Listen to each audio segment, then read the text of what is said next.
Shalom à tous. Cette semaine, on découvre Parashat Shemini, une paracha pleine d'émotions, de révélations et de règles parfois surprenantes.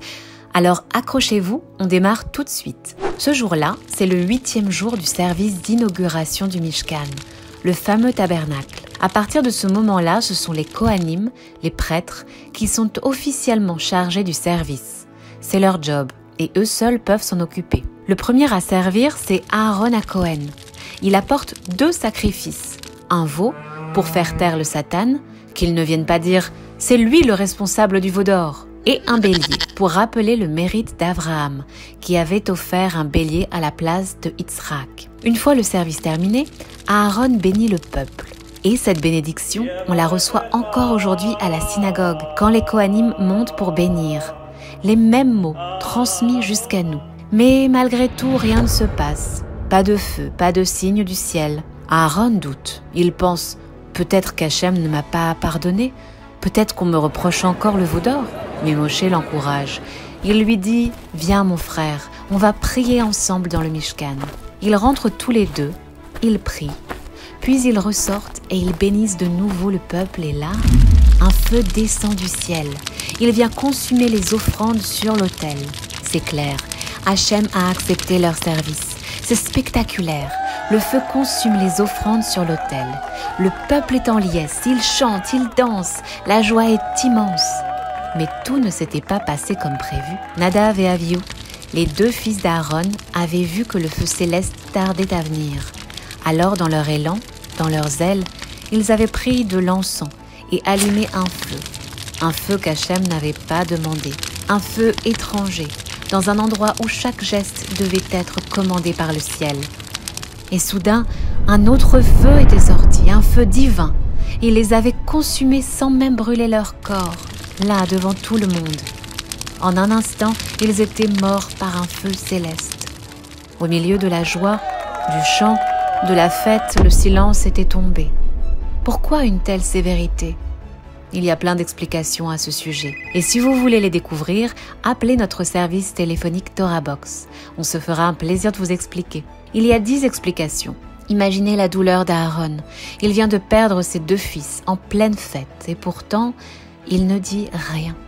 Il accepte en silence la volonté divine. Une force incroyable. Et c'est justement là qu'Hachem lui parle, directement. Pas par l'intermédiaire de Moshe, comme d'habitude. Un moment rare, unique. Et que lui dit Hachem ? Il lui donne une loi. Un Kohen n'a pas le droit de servir dans le Mishkan s'il a bu du vin. Servir Hachem demande de la clarté, de la présence, de la conscience. Ensuite, la Torah énumère des lois de la cacheroute. Vous vous êtes déjà demandé pourquoi on ne mange pas n'importe quel animal ? Pour qu'un animal terrestre soit cachère, il doit avoir les sabots fendus et ruminés. Les deux.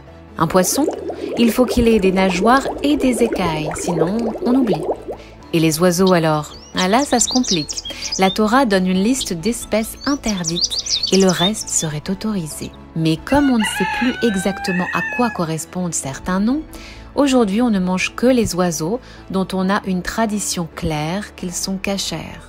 Et les insectes ? Oui, certains techniquement cachères, si. Mais même problème, on ne sait pas exactement lesquels.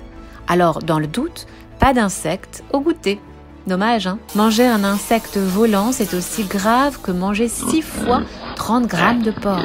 Et attention, les cadavres d'animaux impurs rendent impurs, sauf quelques exceptions, comme certains insectes.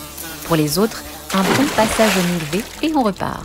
Ensuite, la Torah cite quelques lois d'impureté concernant les aliments. C'est un vrai monde de précision.